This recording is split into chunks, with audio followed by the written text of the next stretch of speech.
حالیہ دنوں اگر ہم بات کریں کچھ ایسے واقعات رونما ہوئے انسانیت سوز، ایسے میں کچھ ہلاکتیں جو ہیں وہ سامنے آئی اور جس کی کڑی نندا کی جا رہی ہے ہر سو ہر طرف۔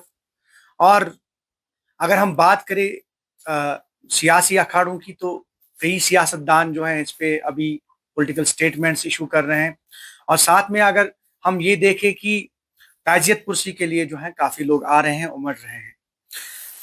ہماری مراد ہے ابھی بات کرنے کے لیے تیار ہے ہمارے ساتھ سی پی آئی ایم کے سینئر لیڈر اور ممبر اسمبلی کلگام محمد یوسف طارقانی۔ ان سے بات کریں گے کیونکہ یہ آج بی باغ آئے اور بی باغ میں انہوں نے جو سوگوار خاندان ہے ان سے تعزیت پرسی کی، اور یہاں پہ کچھ لوگوں سے بات بھی کی، کچھ ایشوز کو ریز بھی کیا۔ ان سے بات کریں گے جو ہے ابھی کیا کچھ چل رہا ہے۔